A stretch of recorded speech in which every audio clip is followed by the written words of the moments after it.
se réunit une fois par mois, à peu près une fois tous les 2 mois. L'objectif, c'est d'échanger sur des pratiques, d'avoir un langage commun et de se former. Et donc chaque année, on fait une journée de formation gratuite pour tous les acteurs du secteur sur des thèmes qu'on choisit en groupe de pilotage. Donc là, c'était en novembre, c'était comment prendre en compte la place de l'entourage dans nos pratiques, sachant que les gens qui sont dans le groupe de pilotage, c'est pas des soignants, c'est des travailleurs sociaux, etc. Et on a fait donc une approche de la systémie notamment. Et puis autrement, on a travaillé sur le parcours des personnes, sur plutôt parfois des problèmes d'alcool. Enfin, tous les thèmes sont abordés.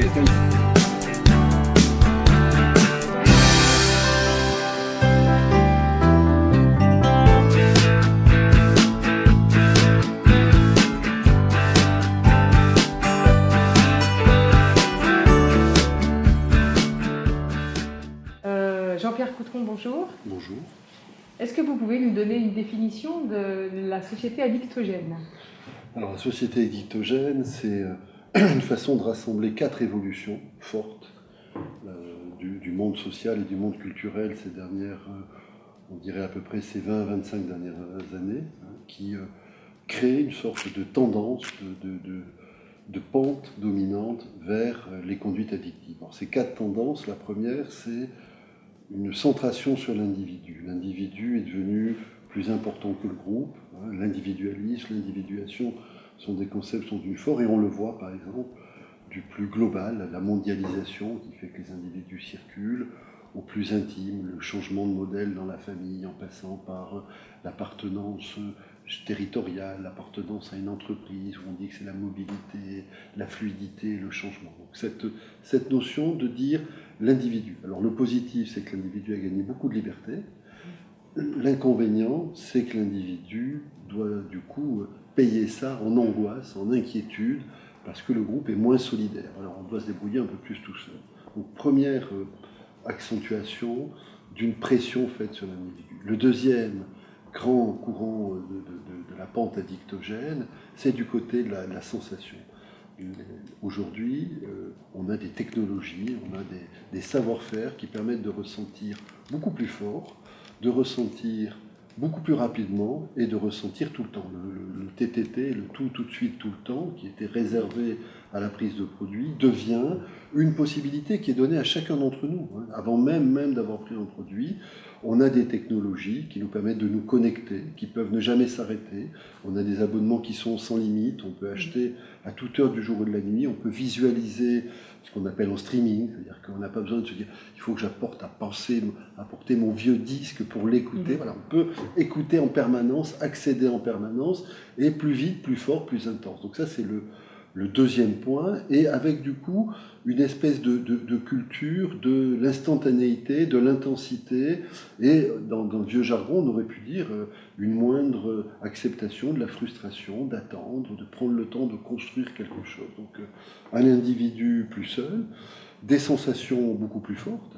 La troisième dimension, c'est du côté de la compétition, on est dans un monde de challenge, on est dans un monde de performance, et donc il faut être, non seulement vivre plus fort, mais être le meilleur, gagner.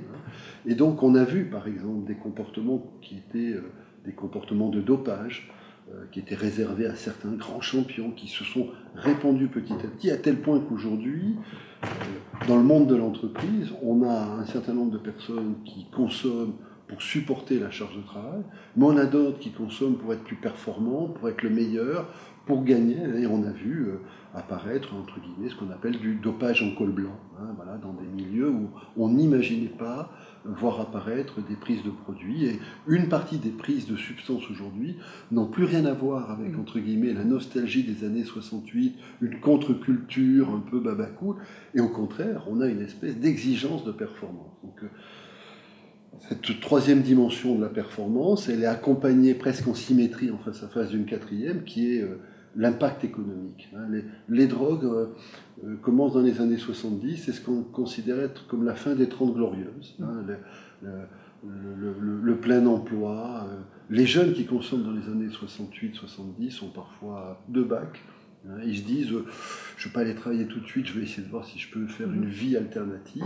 Aujourd'hui, on a un certain nombre de personnes qui sont dans des exclusions massives, c'est-à-dire que leurs parents n'ont pas travaillé, eux-mêmes ne travailleront pas, et donc les prises de produits viennent accompagner une sorte de sentiment d'exclusion. Et puis on a un autre versant de la crise économique qui est que pour certains, il est plus facile de s'insérer et de trouver des bénéfices dans les économies parallèles que dans les économies officielles. Et on a vu un certain nombre de quartiers être livrés à des mafias locales qui font vivre le quartier. Voilà. Donc là, ce qu'on appelle le courant addictogène, alors ça ne veut pas dire, ce sera ma conclusion, que toute la société est comme ça et qu'on est obligé d'être comme ça, mais ça veut dire qu'il y a là un courant dominant auquel les éducateurs doivent être attentifs pour apporter les contrepoids nécessaires. Et justement, comment on peut adapter nos pratiques compte tenu de tout ce contexte-là Alors, effectivement, le challenge, c'est que c'est beaucoup plus compliqué de dire ne le fais pas quand une partie de la tendance sociale pousse à le faire. C'est-à-dire que ne le fais pas, mais si tu le fais, tu es plus performant, et c'est les plus performants qui gagneront. Ne le fais pas, mais aujourd'hui, n'importe quel spectacle, enfin, la majorité des films, la majorité des activités sportives sont à un niveau de sensation que l'individu lambda ne peut pas reproduire tout seul. Regardez aujourd'hui la différence entre le champion de haut niveau et l'individu normal, l'écart s'est considérablement augmenté. Voilà. Donc, du coup, on est moins dans une posture de dénonciation, de dire c'est dangereux, ne le fais pas.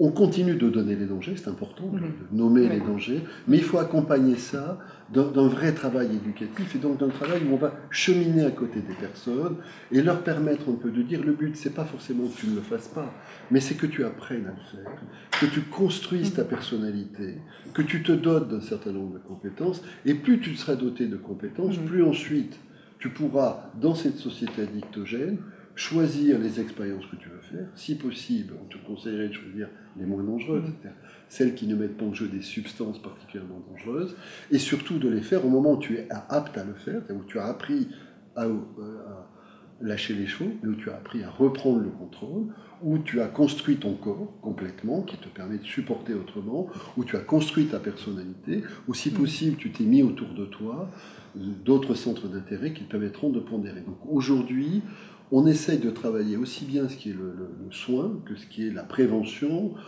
en rajoutant des outils qui sont ceux de la réduction des risques, et en disant, voilà, on va être clair, on va continuer d'annoncer les risques, d'annoncer les conséquences, mais surtout, on va plutôt être dans une posture où on accompagne au fur et à mesure la construction de la personne, que de faire le pari qu'il suffira de leur dire que c'est dangereux pour qu'ils ne le fassent pas, puisque par ailleurs, tout va leur donner envie de le faire. En tout cas, beaucoup de choses vont leur donner envie de le faire. Donc ça veut dire que chaque adulte, en fait, a sa place, parents, professionnels, éducateurs, chaque adulte a sa place dans... Ça veut dire qu'aujourd'hui, le travail de prévention, c'est un travail de réseau, c'est un travail qui mobilise l'ensemble des partenaires, qui va chercher dans l'action culturelle, qui va chercher dans les milieux du sport, qui va chercher dans l'éducation spécialisée, dans l'éducation générale, qui va permettre aux personnes de faire ce que la promotion de la santé connaît bien, qui est le développement des compétences psychosociales, sauf qu'on va les faire de façon plus avertie, plus spécifique, au regard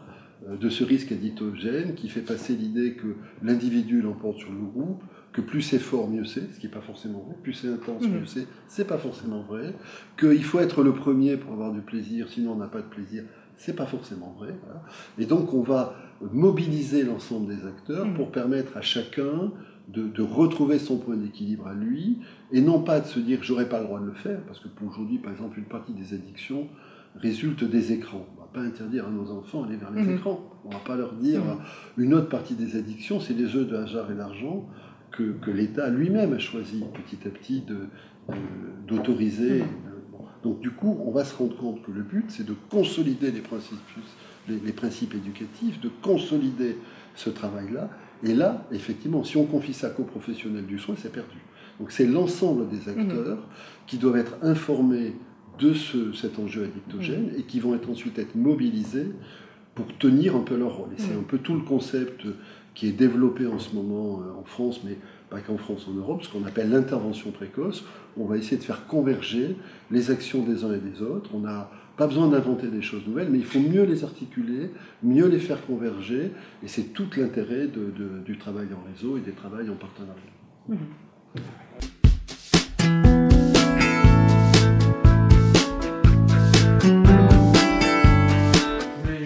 souhaiter la bienvenue dans le lycée Raphaël-Élysée et vous souhaiter une bonne soirée. Cette soirée est organisée par le réseau Sabolien de Santé et je passe la parole à Mme Picot. Bienvenue et merci. Merci beaucoup de vous être déplacés, d'être ressortis de chez vous un soir après votre longue journée de travail.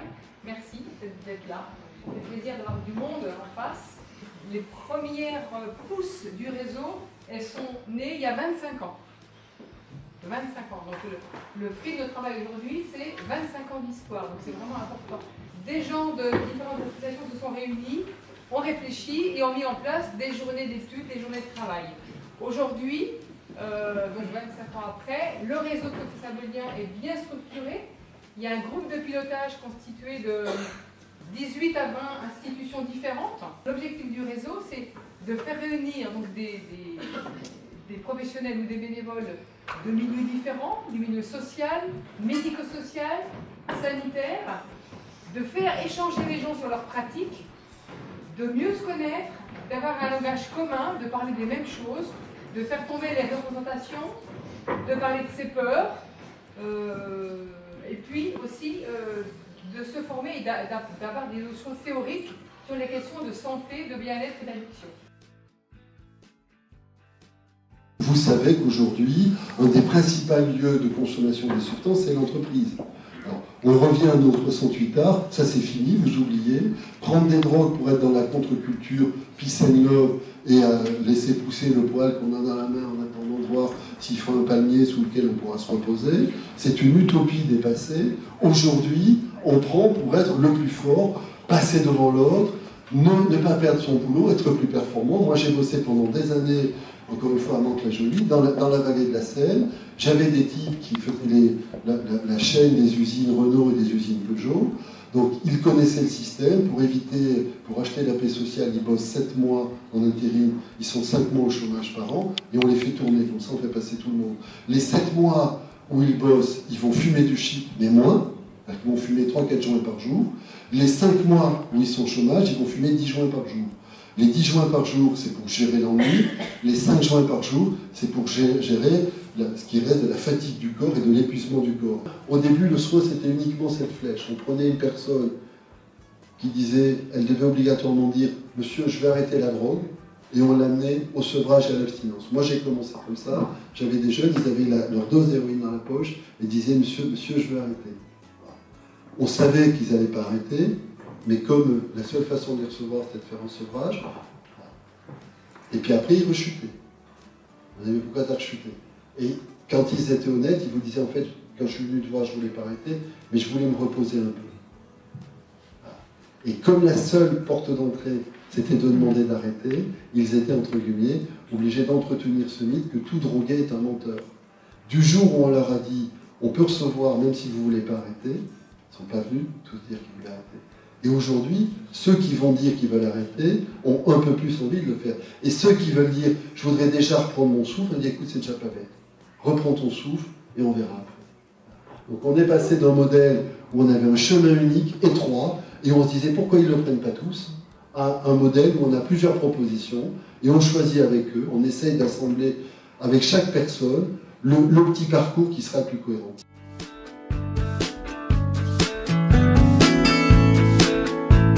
Cerveau de l'individu moyen finit de se construire aux alentours de 25 ans. Et donc, toute consommation de substances, et le cannabis en particulier, avant, représente un certain nombre de risques augmentés.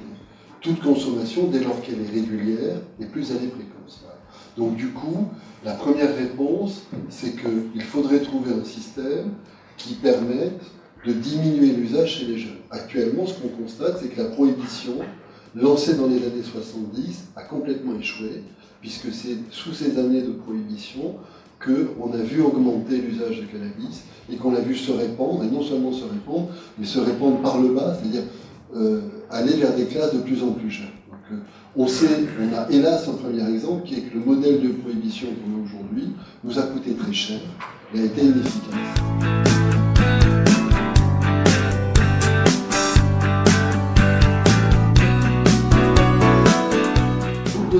autre exemple.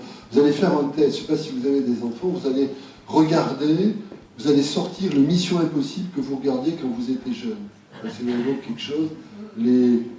C'est l'allumette, puis il sort les pochettes transparentes, il fait semblant de choisir, il choisit toujours les mêmes, et puis il part faire la mission.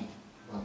Alors vous allez mettre un adolescent normalement constitué à côté de vous, dans le canapé, et vous allez commencer à regarder le Mission Impossible. L'adolescent normalement constitué, sauf s'il est là sous le regard de l'adulte, il va se lever tout de suite. Au bout de 2 minutes, il se dit on s'emmerde, il ne se passe rien. Voilà. On va me dire, mais ça commence quand? La question Alexandre, ça commence quand? Vous êtes là, vous affichez, parce que le générique, vous dire ça commence quand? Puis vous allez ensuite arrêter, vous sortez, comme dirait mon fils, soit ridicule jusqu'au bout, vous sortez la cassette. Et puis, vous allez mettre le DVD, ou en tout cas, vous allez chercher en streaming, le Mission Impossible qui vient de sortir. Et normalement, vous, au bout de 5-10 minutes, vous allez dire, je comprends rien. Il court partout. Est-ce que tu peux m'expliquer quelle est l'histoire? C'est-à-dire qu'on est habitué, aujourd'hui, à un niveau d'excitation qui fait qu'on s'ennuie face à ça. Pourquoi aujourd'hui la grande mode, c'est les thérapies pleine conscience?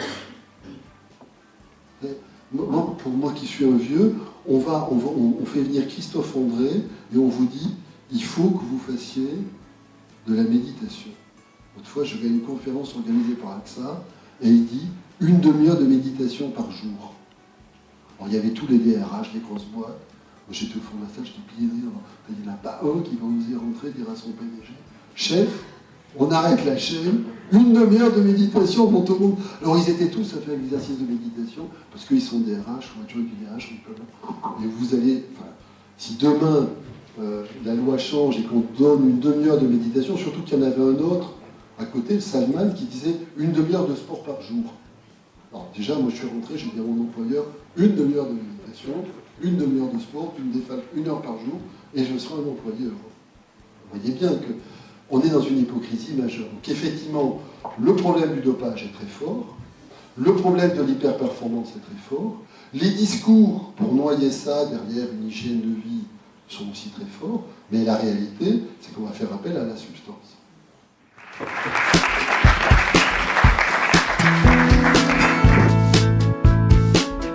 Une grande part de l'apaisement individuel réside dans l'appartenance sociale. J'ai été étonnée du monde. Vous avez été donné du monde? Parce que je me disais, on va être rempli un peu vu, il y a du monde. C'est bien, je trouve ça bien. Ce que l'intervalle, c'est la réduction des risques. J'aime bien, c'est pas en particulier, à partir du moment où on parle d'alcool, ça me parle. Ça te parle, oui. Mais vous dites réduction des risques, réduction des dommages, réduction des risques. Y compris pour l'alcool. Pour l'alcool, c'est qu'il y a des molécules, il y a une thérapeutique pour ça. Moi, je suis assez sensible à ce que j'ai bien aimé du coup, c'est le regard léger sur l'addiction par l'animateur. Ça enlève un peu ce côté punitif des produits illicites. Et ça remet aussi en perspective un peu nos modes de consommation. C'est très intéressant. Très intéressant. Réaffirmer cette intention de travailler vers l'activité. La différence et l'évolution, oui, de l'accompagnement, de la mission. J'ai trouvé le discours très abordable.